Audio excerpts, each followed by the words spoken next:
Tuloy po tayo sa mga balita. Sinibak sa pwesto ng liderato ng Philippine National Police o PNP ang Regional Director ng Davao Police at ilang pang matataas na opisyal doon.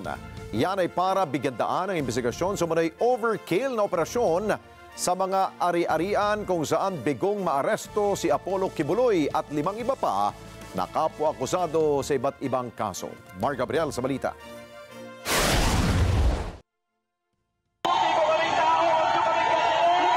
Lunes ng madaling araw, nang sabay-sabay na salakay ng daang-daang pulis ang 5 compound ng KOJC sa Davao. Target ng operasyon ay ipatupad ang warrant of arrest laban kay Apollo Kibuloy at 5 pang kapwa-akusado sa kasong child abuse, sexual abuse at human trafficking. Pero bigo ang mga pulis na maaresto ang mga target ng operasyon matapos silang pigilan ng mga taga-suporta ni Kibuloy. Binatikos ni dating Pangulong Rodrigo Duterte na kasalukuyang administrador ng KOJC ang nasabing operasyon na tinawag niyang overkill. Magsasampa raw siya ng kaso laban sa mga pulis.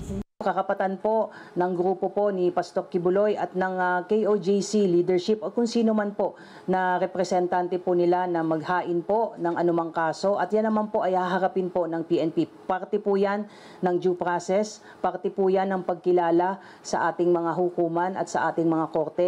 Sa harap nito, sinibak naman ang liderato ng Philippine National Police, ang direktor ng PNP Region 11 o Davao Region na si Brigadier General Aligre Martinez.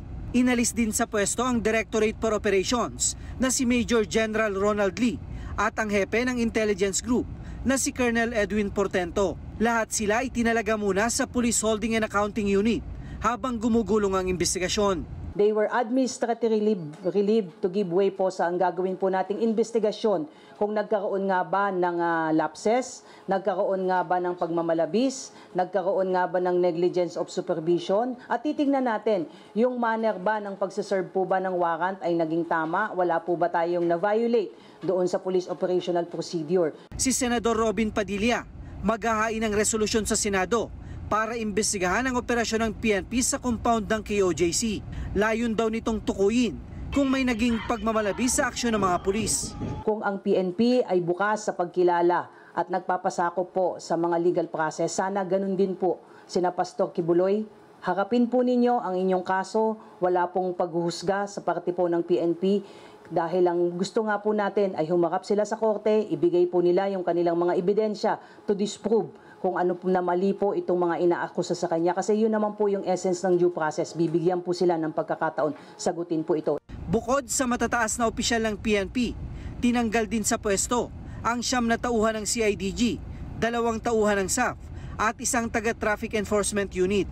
Samantala, itinalaga bilang bagong direktor ng PNP Region 11 si Brigadier General Nicolas Torre, habang itinalaga naman si Brigadier General Nicolas Salvador bilang officer in charge ng Directorate for Operations. Mar Gabriel para sa Mata ng Agila. Matatag, matapang, matapat. Maraming salamat sa inyo pong pagsubaybay sa Mata ng Agila Primetime.